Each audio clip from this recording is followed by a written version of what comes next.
My travels in the Baja Peninsula have been a series of exciting adventures and memorable firsts. Wow! Four-wheeling, swimming with whale sharks, new food experiences. Whoa! I'm dying. And today, two more firsts for me. I've never seen them like in their habitat. Sea urchins right from the beach. And deep sea fishing. First of all, you have to teach me how to fish because I'm clueless. We're in Los Cabos, one of the greatest fishing destinations in Mexico. I'm very antsy. I don't know if fishing is for me. In my kitchen, I'm a little better with the whole patience thing. Risotto is all about timing. I'm making a velvety, creamy, sweet and spicy butternut squash risotto. And inspired by that fishing adventure, a tender flounder covered with a crunchy guajillo, almond, and garlic topping. And for a sweet and smooth ending, chocolate jericaya with a blackberry coulis. Dame, dame, dame tu piloncillo, dame, dame, dame café caliente, dame, dame, dame tu corazón.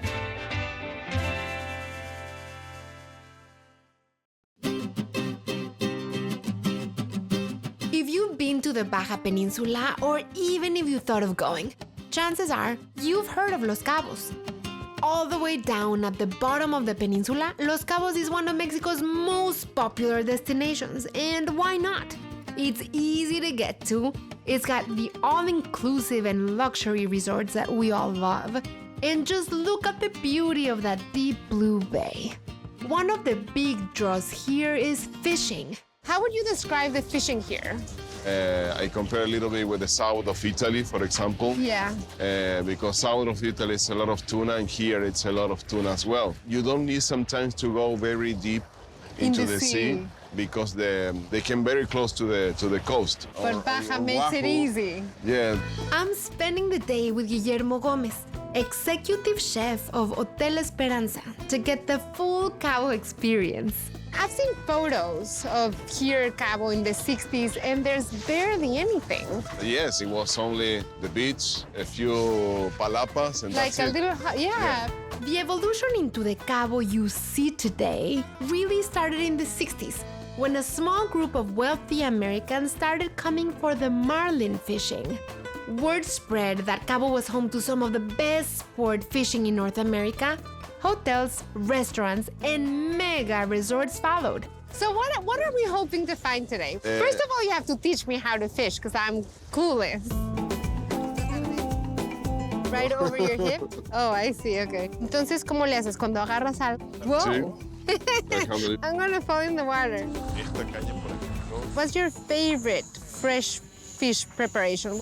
the top seller of the dish is a corvina family fish, and we're doing salt crust. We put some orange and lemon slices, and then we do the salt, but we leave two parts of the fish open so you can get a little bit of the salt essence inside. We better catch some fish because I want to try that. Oh, definitely, yes. Oye. Oh, wait, did we catch something? No, this is our fish. I'm very antsy. I don't know if fishing is for me.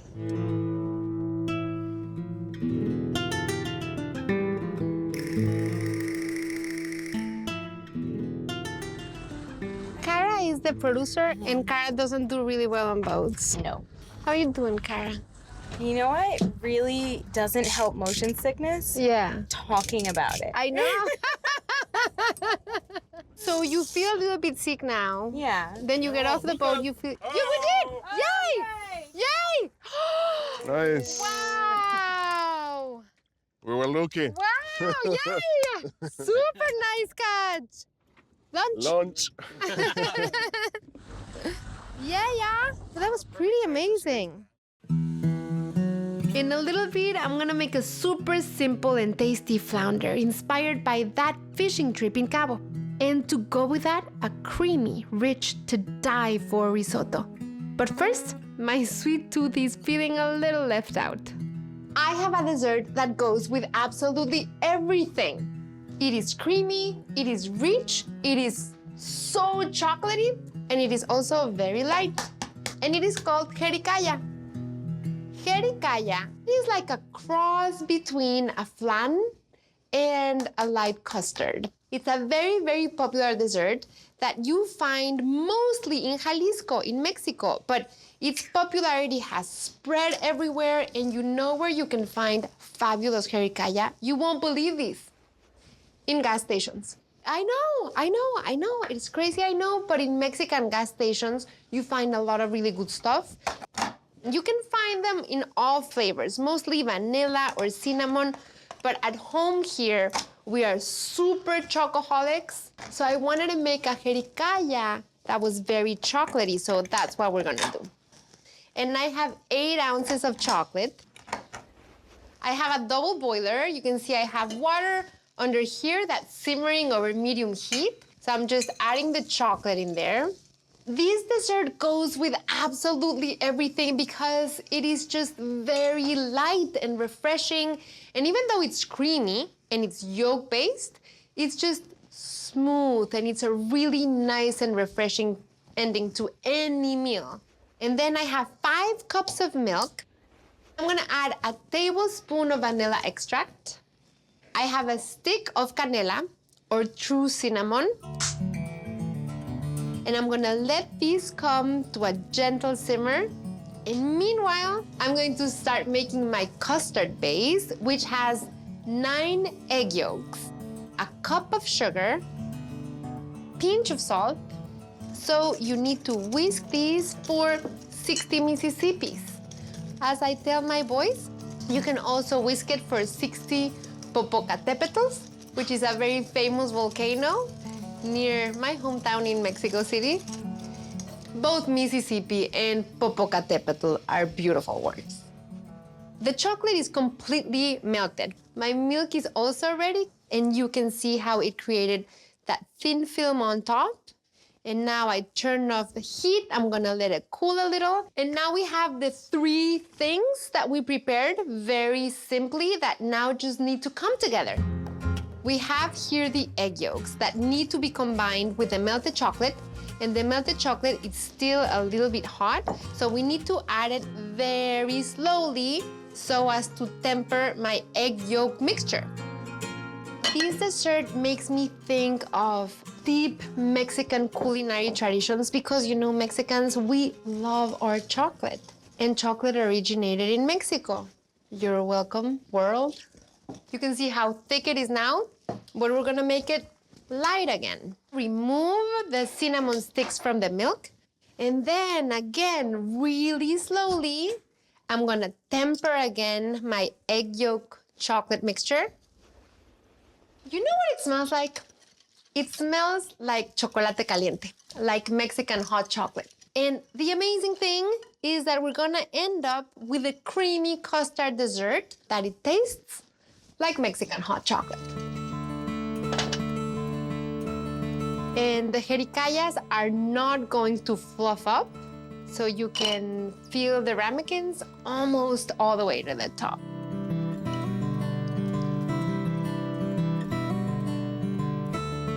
Just gonna pour enough water to get up to like halfway the height of the ramekins. And what this does is help the jericayas cook with even temperature and with humidity. I have my oven at 350 and I'm gonna cook my jericayas for 40 minutes. With this chocolate jericaya, I wanted to make something bright and a little bit acidic to top. So I'm gonna make a blackberry coulis. I have 2 cups of blackberries, 2 tablespoons of sugar, 10 leaves of this mint, which comes from my garden. And then we're just gonna puree this until completely smooth.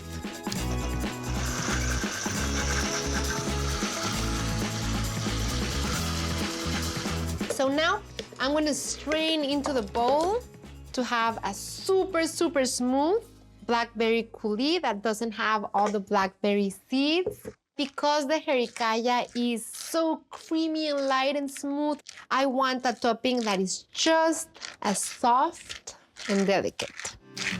And now I'm going to squeeze just a teaspoon of lime juice to give it just a little bit of more acidity. Perfect. So my blackberry coulis is ready. I'm gonna put it in the fridge so it's nice and chilled to serve on top of my jericaya.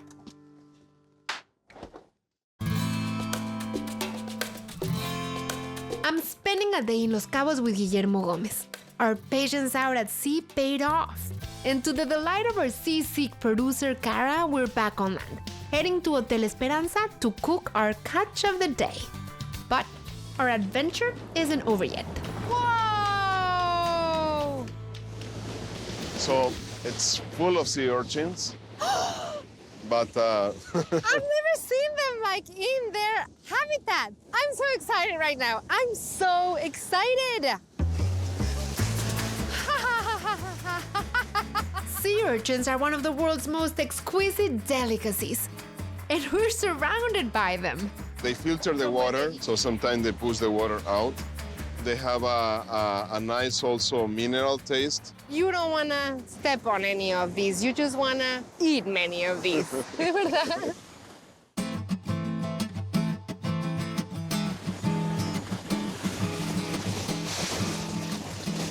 We are going to put the whole fish over the rocks that we were heating with some charcoal. We will make a little seasoning on the fire. Leeks, lemongrass. All of these Everything come is from your around, garden. exactly. We are on the beach. We are cooking very rustic, so But I love we are going to rustic. leave everything. We'll put some leeks.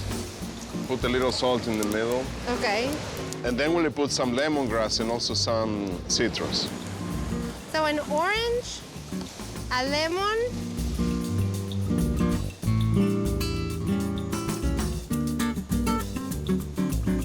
Okay, super. we leave it in there. So now we'll take the sea urchins. I will open it here. I will just You're go going around? Exactly. And now we make sure we take all the sun out. So you only eat the yellow. Exactly, the eggs. Okay, this one goes with a little bit of what Lemon. more? Or salt.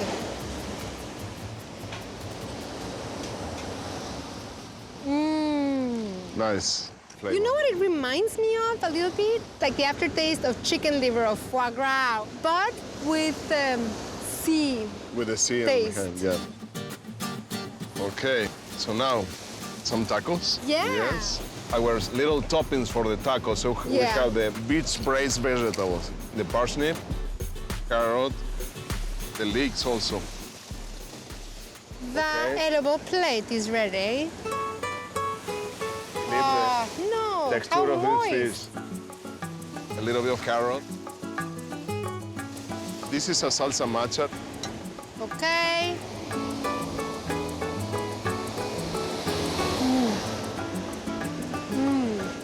This just is all like the different pieces, but of the same group of flavors. The fish is just, again, like so fresh. You taste also the citrus that we put inside, and that was helping a lot. Totally baja.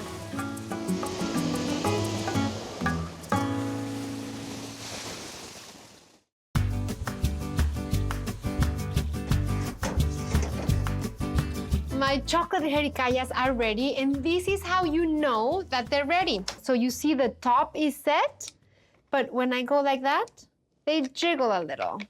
They are most delicious when chilled, so I'm gonna let them cool, and then I'm gonna put them in the fridge.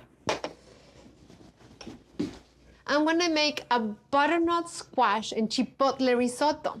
Creamy, sweet, spicy, irresistible. So I already cut most of 1 2 to 3 pound butternut squash into like a 1/4 inch dice. They don't have to be perfect. I'm gonna add 3 tablespoons of olive oil, 2 teaspoons of salt, 1 teaspoon of chipotle chile powder, and this is very different from just chile powder. Chile powder has no personality. Who knows what chiles they throw in that generic chile powder? I'm gonna roast the butternut squash because I want it to cook intensely under the heat so that it gets really, really soft, because I want the butternut squash to make my risotto even creamier. I have the oven at 400 degrees, and I'm gonna roast it for 20 to 25 minutes. And for my risotto base, I'm going to combine some leeks and some white onion. Before I chop, I can start heating my oil. So that was a 1/4 cup of olive oil, and it's gonna start to heat. 1.5 cups of finely chopped white onion. So I have a half leek here. I just think sometimes people don't know what to do with leeks. You can use them with onions or instead of onions. So this makes about 1.5 cups. A half a teaspoon of salt, half a cup of water, because by adding the water, they're gonna soften even more. And now all of the water has evaporated, and come, because you can see the oil glistening in the bottom of the pan and all around the vegetables. And that's what you want. Risotto is all about timing and dancing with the different ingredients. I want these vegetables to be a velvety, silky base that is gonna blend into the risotto and make it even creamier. Risotto is all about making it creamy. What I want now is for my 2 cups of arborio rice that I have here to get coated in that now vegetable flavored oil.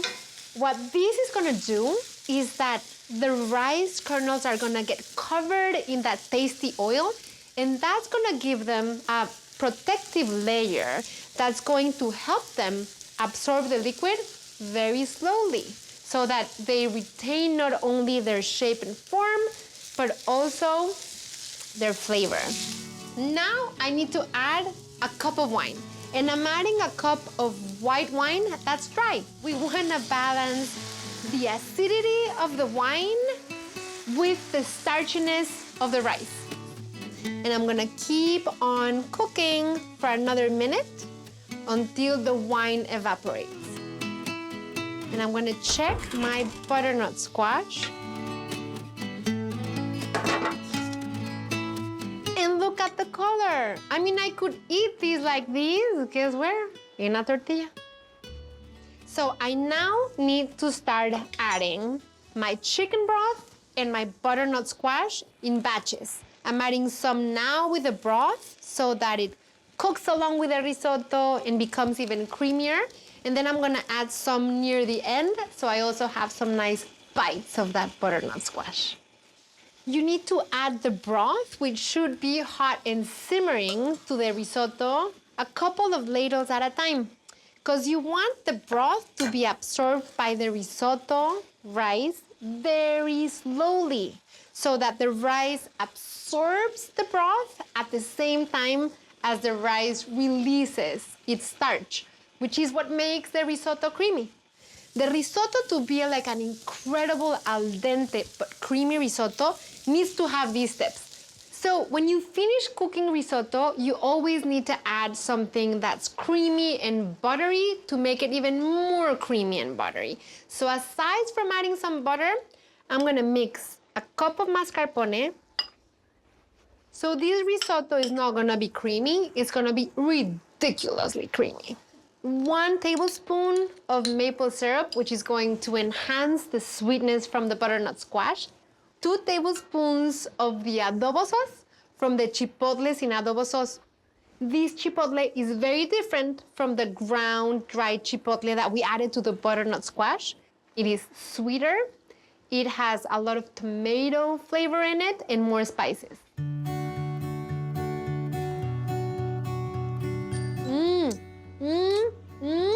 Smooth and creamy and not spicy, just with a little hint of the chipotle and that maple syrup, and yum. I'm going to reduce the heat and keep an eye on the risotto. My chocolate jericayas have cooled, and now I'm gonna put them in the fridge I couldn't put them in the refrigerator right away because if you put hot stuff in your refrigerator, it brings the temperature of everything else in the fridge up, and you don't want your food to ruin. And to go with my creamy risotto, I'm making an almond, guajillo, and garlic flounder. So I have my skillet, which is non-stick at medium-high heat, and I'm gonna add 2 tablespoons of olive oil, 2 tablespoons of unsalted butter, and I'm gonna season my flounder with a little bit of salt and freshly ground black pepper.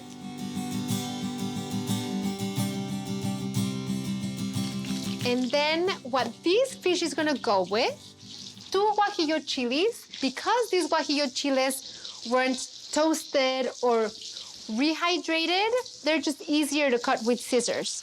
I think that's good. The flounder is very delicate, so you only need to cook it for about 1 to 2 minutes per side, and on the second side, even less time than the first side. I love the flounder because it's light and it's flaky.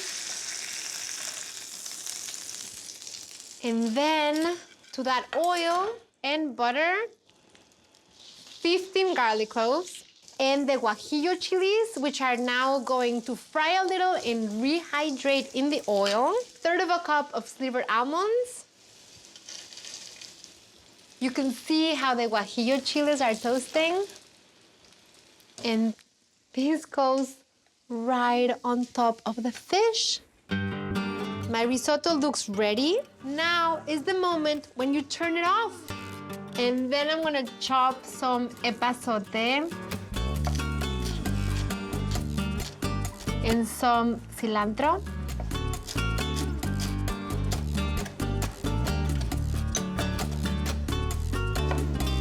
The lime is for my fish because you must squeeze fresh lime juice on these fish. And then I'm gonna finish my risotto. 2 tablespoons of butter. Oh, the butter is loving that butternut squash. And then the creamy mascarpone. How creamy is this gonna be? Beyond creamy. But the rice is al dente. So you get the creamy and the al dente, which is what you wanna get with risotto. 1/2 cup of grated cotija cheese, just to garnish, because it's gonna be beautiful and even more tasty. The epazote and the cilantro that I just chopped.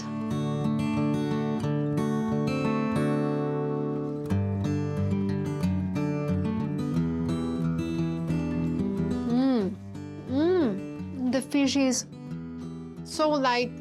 I'm crunching into the garlic, the almonds, and the guajillo at the same time. And it is just fantastic. You see the color of the risotto with the butternut squash?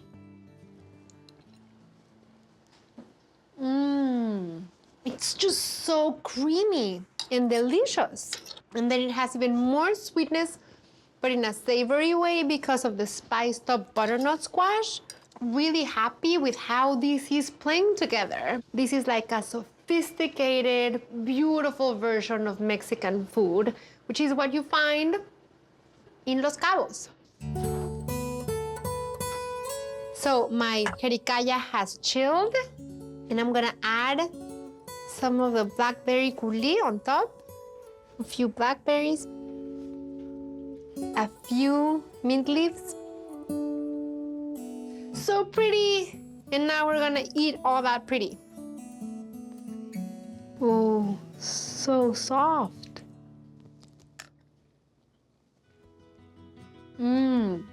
I can taste the strong flavor of chocolate, the high acidic notes of the blackberry, but it's surprisingly light. So it's like a delicious contrast, a really fabulous meal that reminds me of the sophistication that I found in the Cabo area, and the sophistication paired with an incredible taste.